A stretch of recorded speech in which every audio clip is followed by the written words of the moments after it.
UK boxing blogger, coming right back at ya. Just about to play an exclusive interview with Demarcus Chop Chop Corley, the former WBO light welterweight champion of the world. He's been in there with some of the biggest punchers in the division for the last 10 years plus. He's going to tell us who he thinks is the biggest puncher of them all.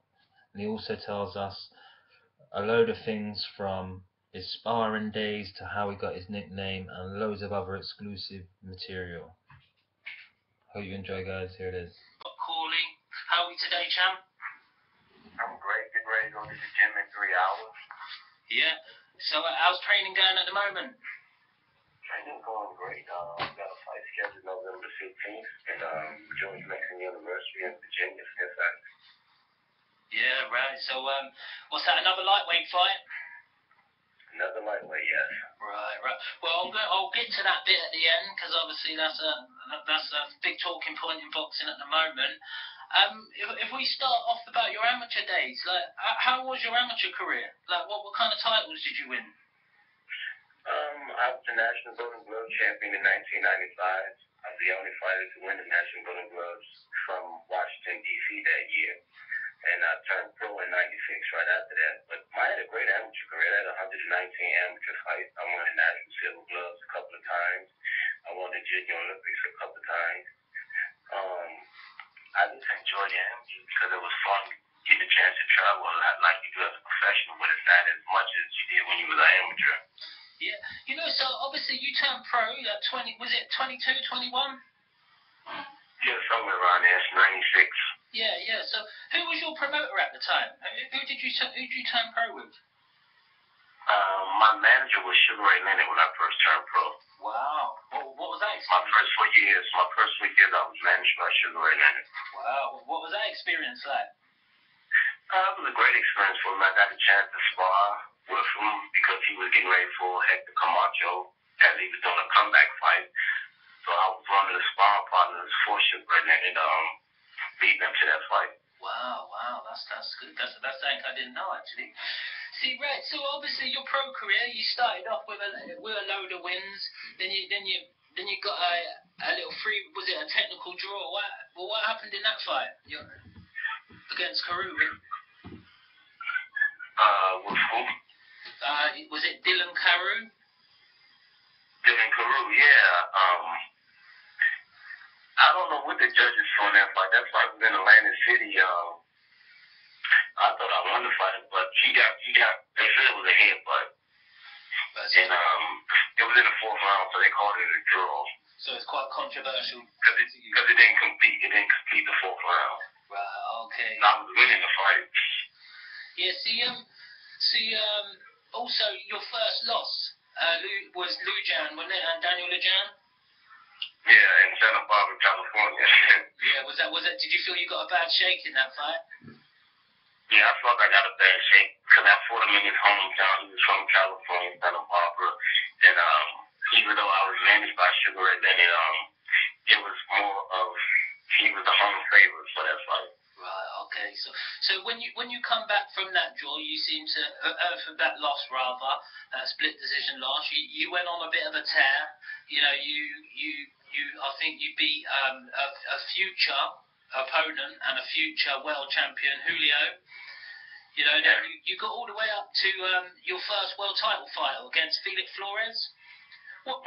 You took that in 5 days' notice.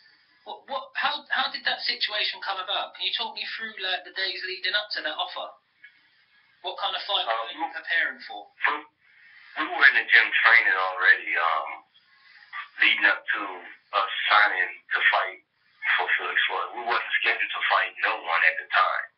We were just in the gym training, and we were promoted by Don King already, so you never know when something's going to happen, so you got to be ready. So we were in the gym training, and it was a Tuesday. We got a phone call that afternoon after I got out the gym, and my manager said, I just spoke with Dana Jameson. She's the president for Don King Productions, and they want to know would you be interested in fighting near Julio. I said, not near Julio, but fighting Felix Flores for the title. I said, but he's fighting near Julio. Julio, isn't he? He said, yeah, he's supposed to, but he has cataract. He has to go get eye surgery. And they still want to fill the card, so they want to know would you be willing to fight him on a short notice. I said, yeah. Wow, I bet that was that a big surprise then, as it seemed. You might not believe me when I tell you, but I have dreams and I have visions. I dreamt that I was fighting Emir for that fight that time. I was going to fight him for the title. But it was the other way around. In the dream, I was fighting Felix Flores. So I dreamt this like a week before it. I got the phone call. Yeah, that's some kind of fate, isn't it? So, wow. Yeah, that's a very interesting story. Obviously, you know, when fighters come and win a world title in the fashion that you did at that kind of notice, obviously it was a big buzz at the time. You know, talk me through that fight. I bet you couldn't have finished that fight in a better way, could you? Did you feel? No, not at all. I mean, we trained when we got the opportunity to fight him. Come on. When we got to notice, we knew that he fought Sean Mitchell to a 12-round decision. So we knew how. Let it go. We knew how he fights. You know, we knew he likes to plant his feet when he get ready to punch. So, yeah. So the game plan was to catch him when he plants his feet to throw the punch straight up the middle. And boom. And when he got ready to make a move, he planted his feet and we punched up the middle and we caught him every time. Nice. See then, okay then. So that was obviously a great moment for you. So then you obviously rematch Julio. You beat him much better this time. The first fight, that was a real tough fight for me. My first 12-round fight when I won the USBA title, I mean, he really can punch. I mean, I felt his knuckles through the gloves. And once I knew I won the title and I had to get him a rematch, I was like, golly, I gotta fight this guy again. Yeah. Oh, we're about to go to war. But the second fight was easier than the first fight. Yeah, that's. I mean, I knew not to stand in front of him, and I knew I can box him. See, do you think it more was than I did the first time? I didn't have to fight him the way I did. Yeah. Do you think, so obviously, do you think it was all to do with, obviously, you knew how to fight the fight in a different way? Do you think it was you, the confidence of becoming world champion as your a testament of your own development as a fighter, the way you controlled that fight quite easily? I would say yeah, because I was more determined not to let him have the title back. And I knew I had to do more than enough to keep the title. So my game plan was to hit and not get hit and to win many rounds as I could and to score knockdowns. And I did get a knockdown in that fight. And it surprised me because Julio, he was a fighter back then. Yeah. See, that must have been made it all the more sweeter to beat the champ. You know, you beat Flores, but then you actually beat the champ in the next fight to make that title your own.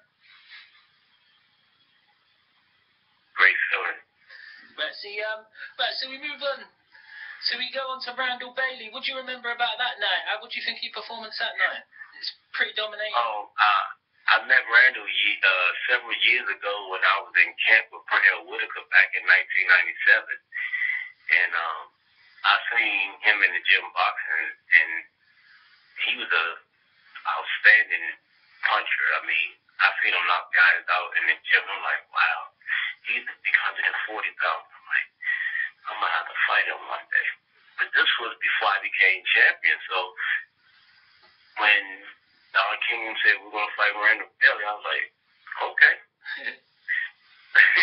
I remember him years ago, man. So the game plan was to box Randall and keep him on angle and don't stand in front of the big right hand. Yeah. And that's what we did. We boxed him, moved my head, and fought him on angles. We knew he didn't have the hand speed that I had, but he had the power.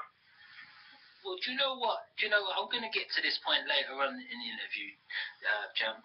Basically, I don't think I've seen a fighter's record like anyone quite like the punches you've been in with throughout your career is quite shocking, isn't it? Unbelievable. You've been in there with some of the biggest punchers going. We'll get to that point in a minute because I've got quite a good question for you in a little while. Okay, no problem. Right, so Zab Judah, do you feel you won that fight? I thought I got the short end of the stick. I mean, Don was trying to promote Zab and build him back up for the Costas do rematch, and I didn't think Zab won enough to beat the champion. I thought the fight should have been a draw or a split decision my way, but Don was building Zab to be back on top again, and eventually he did get back on top because after he beat me, he moved up in weight and beat Corey Spink. Well, see, that fight was actually, because I'm only 29, but that fight was the first fight of yours I watched live, and I thought, you know, I was a big Mike Tyson fan at the time, and him and Zab hanged around with each other a bit and that, but I thought that you actually beat him that night myself. He didn't do enough to take the title. Yeah, I didn't think he done enough to take the title either. See, was that night the Mayorga Forrest fight? Say that again? Was Mayorga and Forrest on the fight card that night? Hold on, I can't hear you. Hello, was Mayorga Forrest on the Vernon Forrest fighting that night? Oh yeah, the Vernon Forrest fight, yeah. Yeah. And Ricardo Mayorga. Yeah. Was that a good fight? Did you watch it? Yeah. Oh, no, that was a hell of a fight. Yeah, see that. But I bet that was a good night all round. Other than if you'd have got the win, that'd have been a good night. That there was a quality boxing card. Yeah. But so then we get to Mayweather. Obviously, you fight Mayweather in his first lightweight fight, or his second welterweight fight rather. His first high-level opponent in the light welterweight division. What did you think of him? How did you rate his ability and power? His ability is phenomenal. He's one of the best in the game right now, but his power, he didn't have power, so I wasn't worried about Mayweather's power. He couldn't punch. I knew I was a stronger, more powerful fighter than him. But I knew his ability to outbox me would give me problems. Right, yeah. See, so this is where I'm going now. Obviously, you fight Cotto, like, and you get a win and then you fight Cotto. And obviously, it wasn't a great fight for you that night. If you had to choose a light welterweight version, because you remember the Cotto of when Cotto fought Mayweather, and the Cotto in his prime at welterweight is different to the light welterweight Cotto. At that time, 2005 and 2004, if Cotto and Mayweather had fought at light welterweight, how do you see that fight going? I think, truthfully, as light welterweight, Cotto was in his prime, I think he would have beat Mayweather. He was more relentless. He had better hand speed than he does now because he was throwing more punches and with more velocity on his punches. I think he would have beat Floyd at 140 compared to 147. Because he took a lot of beating after he moved up in weight, fighting other big fighters. But he was still beating them, but he was taking a lot of punches. Right, yeah. See, this is another thing, right? Over here at that point of time, we had two fighters, a future opponent of yours, Junior Witter and Ricky Hatton, two quality light welterweights. And at the time, when Floyd moved up to light welterweight, we thought that was his. We didn't see him move into welterweight at that point. We thought that's where he was going to stay for a while. You know, did that surprise you? Like, that he moved up to welterweight so quickly? For Ricky Hatton? No, Floyd.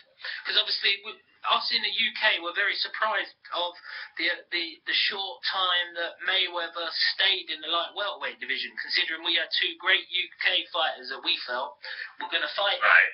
Like, as in Witter and Hatton, you know, at light welterweight. Was it a surprise within the boxing community over in the US that Mayweather actually moved up to welterweight so quickly and not avoided, but sort of bypassed some of these big challenges? It didn't surprise me. him moving up so quickly, but it was about the money and getting the bigger fights at welterweight because there wasn't no big light welterweights there that was generating the $1 million paydays for him. Everyone was at welterweight, 147. You had Shane Mosley there.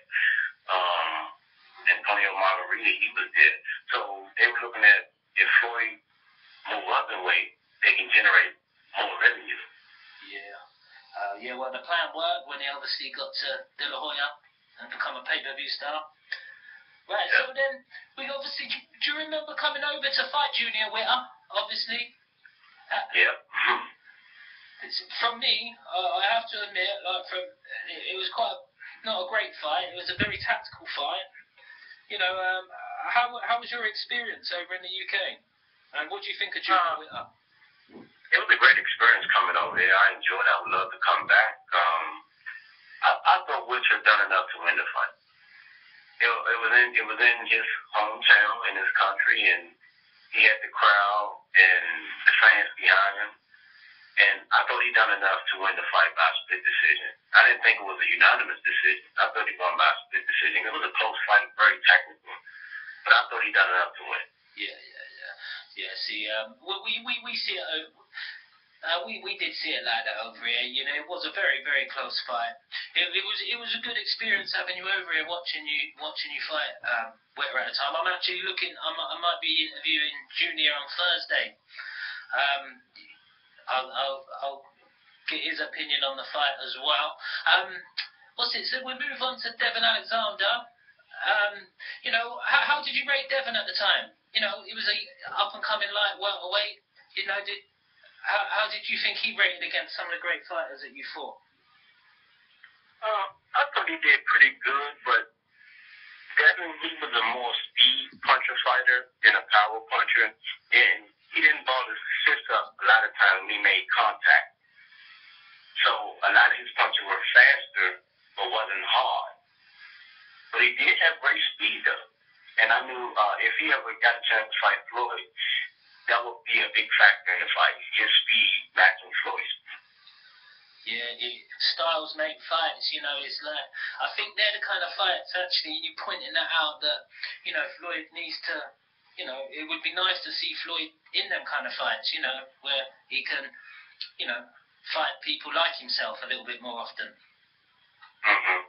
Yeah, right, so what I wanted to do now is get into the next phase of your career, basically. You know, you seem like you've travelled the whole world now. You've been taking on killers in their own backyard. You know, I'll just go through a couple of the big names. Obviously, you went to, you've been over to Argentina to fight Maidana, huge puncher. Fedchenko, tough Ukrainian dude in the Ukraine. Matisse over in Argentina. You've been Provodnikov in Russia. You know, taking them tough challenges abroad, you know, I don't want you to go into the details, but us as the fans would like to know, you know, is it profitable for a big fighter like yourself to go away over there, and is it good payday to go and take them kind of fights over there, or was it more for the opportunity? It was a great payday, but it was more of me becoming world champion once again, and my focus when I was going over there, I'm my own judge, so don't leave it up in the judge's hands. So try to get the knockout as best as you can, because at the end of the day, if they go to decision, you're not going to get it. Of course, yeah. So you just go over there and have a fight. See, yeah, to a fight. Yeah. See, out of all them guys I just list, and even if you want to go back to Randall Bailey and Julio, who of them was the biggest puncher? Out of the guys you mentioned, the bigger puncher? Yeah, out of all them people on your list, you know, the who's who of punchers in the light welterweight division for the last... Matisse. He's a puncher. Randall Bailey, he can punch. He knocked me down in the rematch when we fought again, but his punches doesn't have the effect that Lucas punches have. What is it with Matisse's punches? Is it both hands? Speed, power, heavy-handedness? Yeah, he has power in both hands. He's very heavy-handed. I mean, When he punches to destroy. Right. Okay. So I was very shocked when Danny Garcia beat him. I was against that fight for Danny, truly. Right. See, Danny Garcia must, that proves some of his boxing ability to stay away from that sort of power. Then it's like, do you know Nathan Cleverly over here in the UK? Welsh heavyweight, former light heavyweight champion, WBO title. He fought Kovalev. He's fighting B-Hop, and he said as soon as he felt punches on his hands and arms, on his gloves and arms, he realized this guy was the biggest puncher he'd ever been near. Was that kind of the same feeling when you felt Matisse's punches? I wouldn't say, it was just with Matisse punches, they were just like fireworks. They were just going off. They were coming so quick and with velocity power. He was just pounding a little guy, and I was so much smaller than Matisse. I think I weighed in 138 for the fight. Matisse weighed in at 140, but come time of the fight, he probably weighed 153 pounds. He outweighed me at least by 10. Right, yeah. He was so much bigger than me, and I did my best to fight him off, but he was just overwhelming. See, you've been in there with Maidana, right? Yeah. See, that's one of the biggest debates, between boxing fans is Maidana and Matisse who punch harder. So obviously you've answered that question. But what's Maidana's power like then? How comes he caused so much trouble? Maidana, he is not the fighter that he was when I fought him. If you look at when I fought him, I beat that fight. But it was in Argentina. That was another decision. But Robert Garcia has changed Maidana from the way he used to fight. He still throws some clubbing punches, but he's a better fighter now than he was then. See, that's a good... 100% better. Well, okay, see, do you know what that is really? That's a big debate as well. Has Maidana really improved and all that? So for someone who's actually been in there with him and pretty much, been proper competitive and probably could have beat him, for you to say that, I think that validates the point that he has actually got better. We appreciate that. Basically as well, Paul Mikulski, Northern Ireland guy. Obviously I know him over here in the UK. You come over, you're an opponent, a very experienced opponent. You were meant to put him to the next level, and you knocked him out. That was a very, very good win. Can you remember that night? What was that like in Belfast in the King's Hall? That was a great night. I knew going to Ireland, I knew I had to get the knockout. And that's pretty much every time I go over to another country, my focus is to get the knockout because you don't want to leave it in the judge's hands. So I was determined to get the knockout, and I told them I will bet money that I will knock him out. I will win by knockout. And I betted on the fight. Well, see, I was actually supporting you that night, and that was a great victory, because Ireland and England's a little bit different. Yeah.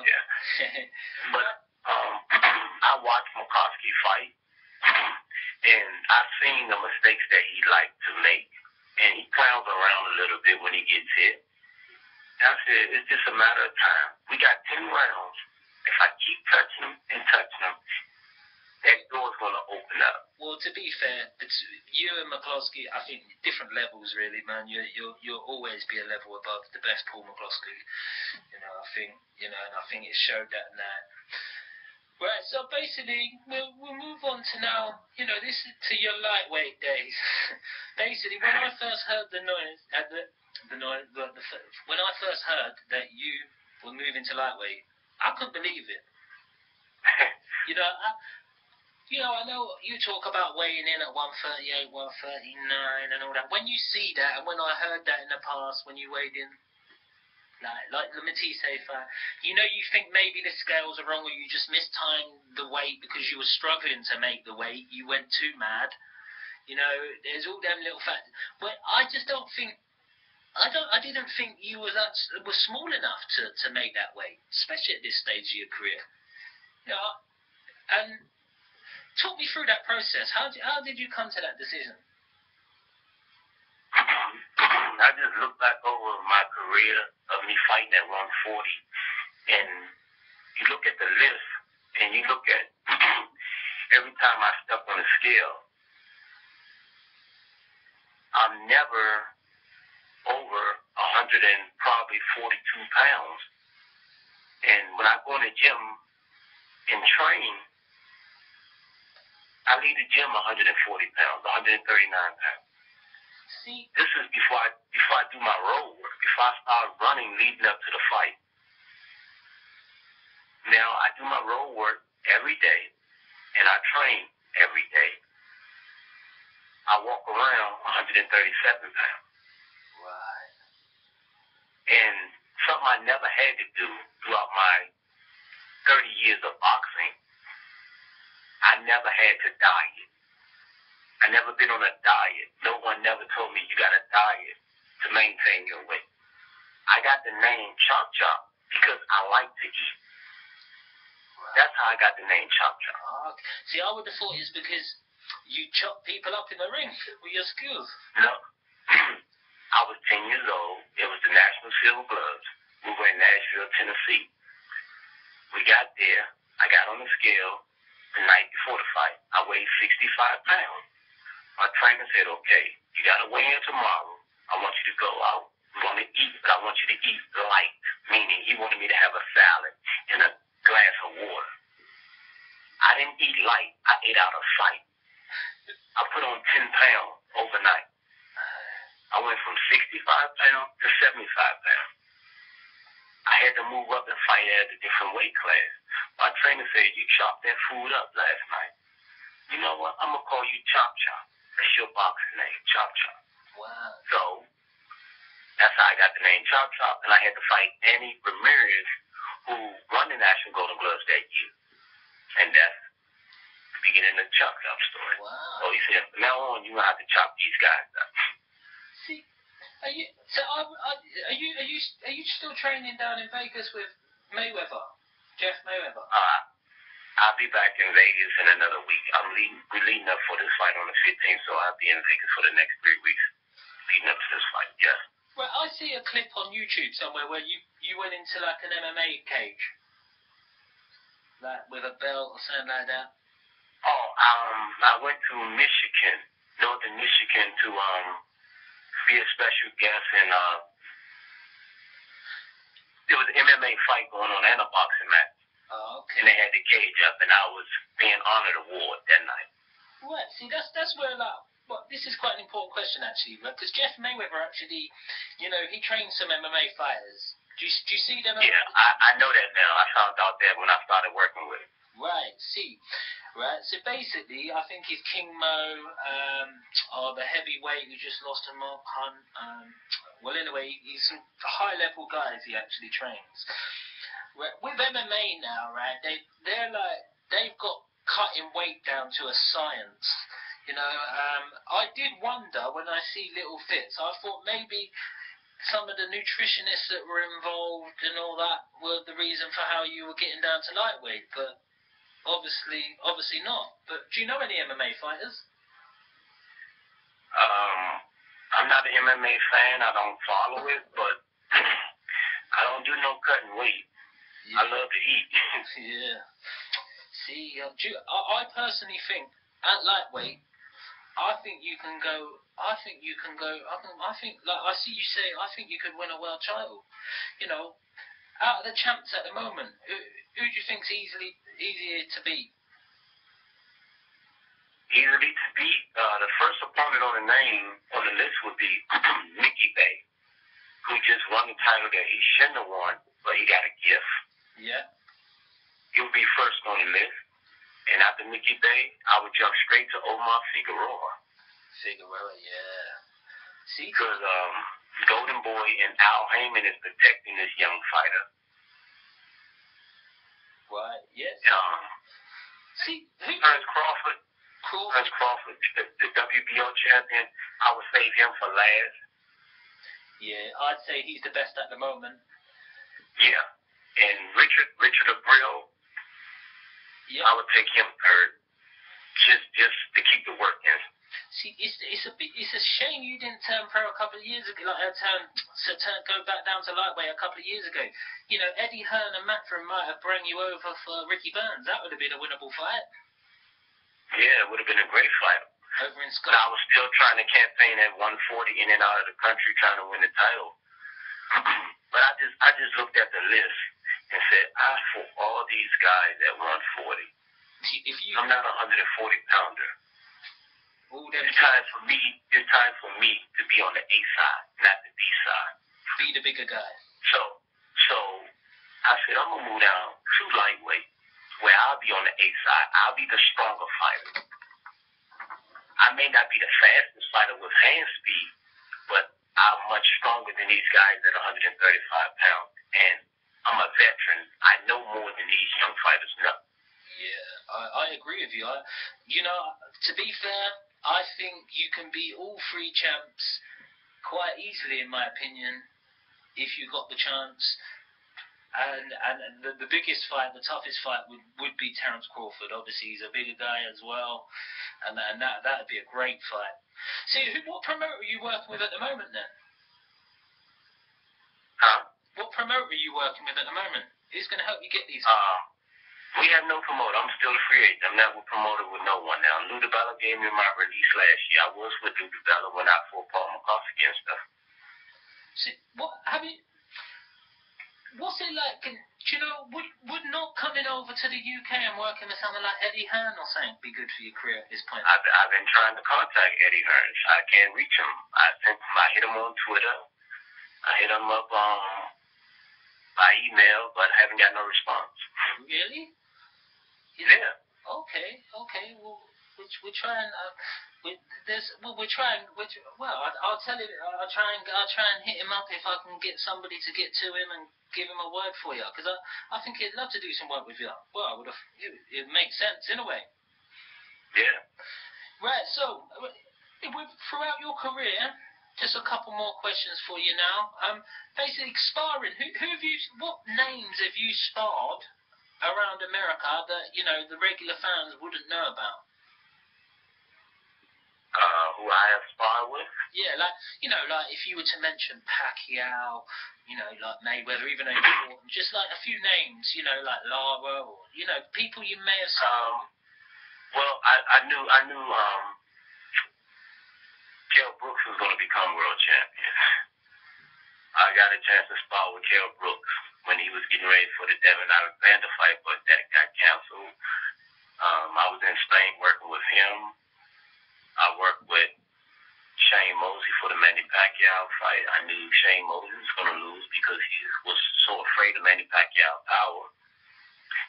I worked, yes, your shoes. I worked with Mayweather twice for the Zab Judah and the Sean Day Mitchell fight. Wow, see, this is a big camp you've been in. See, the Kell Brook camp that you were in over in Spain. Which one was that? Was that when Devin pulled out, or was that when he pulled out? That was when Devin pulled out. But see, a lot of fans, especially US fans, they have the opinion that Kell Brook was running from Alexander. No. So from your own mouth, that's not true, is it? No. Kell wasn't running from him. Kell was going to beat him with ease. Yeah, see that's good, man. Us UK fans are gonna let you hear and say that. Right, so with Kell Brook, you sparred with him. If with another couple of wins, if Mayweather's still about, how do you rate his chances? It'll be a great fight if he get a chance to fight Floyd. Why? Because Kell, he has so much punching power, and he's so big at 100. He's a big 147 pounds. He looks like a junior middleweight, truthfully. He can fight at 154 easy. He's a real big welterweight, and he can punch. I don't know if Floyd can punch now. I haven't got a chance to spar with him again yet. Hopefully, if he fight Manny Pacquiao, then I get a chance to work with him and find out, can he punch now? But at 140, Floyd could not punch. He had hand speed, but not punching power. Kell Brook can punch. See, man, that's good. What do you think of Amir Khan? I've been trying to get sparring with Khan when he was leading up to fighting these other southpaws, and I don't know if Khan didn't want to work or it was Virgil Hunter, his trainer, who didn't want to use me for sparring. I am a dangerous sparring partner. Why? Because I'm still active and I'm a fighter still. I work with Danny Garcia for the Zab Judah fight. And Danny is a big puncher. He can punch. And they brought me in because of my style in southpaw. I've seen Danny can punch, true. But I also can punch to be a small guy. I cracked Danny Garcia ribs. Yeah. That's why the fight was postponed. Right, I'll see. See, man, you got some mad sparring history going on there. See, do you know what? That's what I think your problem's going to be in your lightweight. That you're going to during your lightweight run, you're going to be struggled. You're going to have to force people to fight you because no one's going to want to risk any of their guys with someone like you. Do you know what I mean? And that's the hardest part about me getting fights right now. I mean, we really gotta get someone to take a risk. See, and they rather cross the street 2 blocks up than to cross the street where I'm at. Yeah. But I'm going to keep fighting. I'm going to keep knocking these guys out at 135. And I'm going to get a title shot. Well, I can see why they would avoid you. If I was in charge of like progressing someone's career for longevity and get them into like a good spot, I personally wouldn't put them near you. they just wouldn't. You know, like in the UK now, we've got Anthony Corolla, we've got like a young guy called Luke Campbell, an Olympic gold medalist. We've got Kevin Mitchell. We've got Ricky Burns coming back down to lightweight. We've got a young guy called Martin Ward. All quality level fighters, just on that level, you know, before world title challenger. And Eddie Hearn has them all, you know, and you fighting any one of them makes total sense. Like, do you know anything about any of them guys? A little bit about Ricky Burns. I watched him fight a couple of times. Kevin Mitchell, he's fought a couple of times also. How was the other young fighter who fought Adrian Bruner? Gavin Reese? What's his name? Gavin Reese. Yeah, how's he doing? Well, he's retired now. He looks very young because he's little, yeah. But the thing with Gavin Reese, he actually beats Solomon Mumbai for the light welterweight championship. So he was the WBA light welterweight champ, and he was never a light welterweight champ, and he actually lost to Kotelnik in a close 12-round, well, not close, but it was pretty close 12-round decision, lost his WBA title, and I think Alexander beat Kotelnik for the WBA strap. In a close-ish fight. You know, so he had mixed it in there at that level. He'd been European and other all British title challenger at lightweight. He moved back down to lightweight after he won his light welterweight championship. And second or third from last fight, he fought Adrian Broner for a world title. You know, he was actually past his prime back then. You know, he'd been in there with some guys. He actually come from the Joe Calzaghe gym in Wales. But yeah, good fighter. Right, so one last question for you, Jam. Pacquiao Mayweather, who do you think wins? I like Manny Pacquiao because he's a southpaw. I'm a southpaw. But hands down, that fight is going to be won by knockout by Mayweather. He's going to win by knockout. Who, Mayweather? Yeah. You think Mayweather knocks out Pacquiao? Yes, and the reason I say that because the way Manny Pacquiao fights and his style, you can't jump in there with a puncher like Floyd. Even though he don't punch hard, you running into the punch is going to give it more effect. Timing. See, that's now. What about back in the day? Huh? What about back in when they were both in their primes, 2008, 2009? Think it was a closer fight? I think Manny Pacquiao would have won back then. Yeah. Manny has slowed down over the years of his speed and his aggressiveness, and his punching power has deteriorated. I don't know why, but it has.